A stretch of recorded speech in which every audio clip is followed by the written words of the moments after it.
Norway has agreed to buy more than 50 US-made F-35 fighter jets. Oslo says that this will give it the ability to detect potential threats with greater precision. Another reason for the purchase is Russia's increased military activity in the Baltic region, which has caused quite a stir among Scandinavian countries.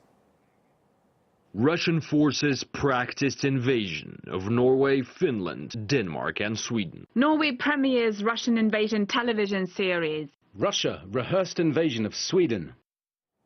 The American fighter jets come with a hefty price tag for Norway. Earlier, I discussed the upcoming deal with Roman Kostrov.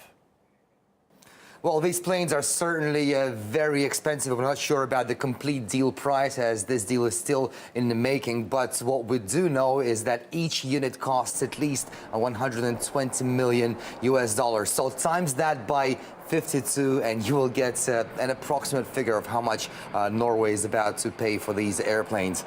Other than that, it's a fifth-generation fighter jet, so supposedly it's as modern as it gets. The F-35 was initially hailed as the most high-tech fighter jet ever created, far ahead of anything else in the skies. And you know what? It does look kind of sleek. This multi-mission stealth aircraft is supersonic, radar evading, and has unmatched counter-air, strike, and ISR mission capabilities. Virtually undetectable to an enemy that cannot hide.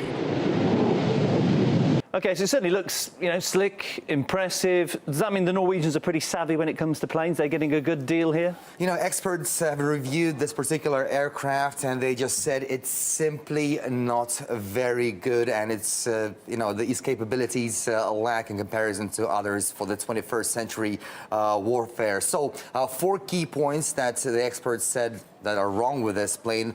Number 1, poor maneuvering capabilities. The wings of this plane are actually too small in order for it to maneuver comfortably in the skies. Number 2, small internal payload capacity. In other words, the plane is just simply too heavy for the engine itself. And number 3, short operational range. Well, that speaks for itself. Cannot deliver bombs as far as it could. Interestingly enough, they've made a test recently of an F-35 fighter, a test plane that they're making right now, against an F-16 plane. It's a Cold War era plane, and they put it up together in the skies in a dogfight. And actually, the F-16, the predecessor, was much better in the skies in this dogfight. So in a nutshell, it's too heavy, doesn't fly very well, it can't carry very much, it's got engine problems. Why are they bothering investing all this money in and still making it?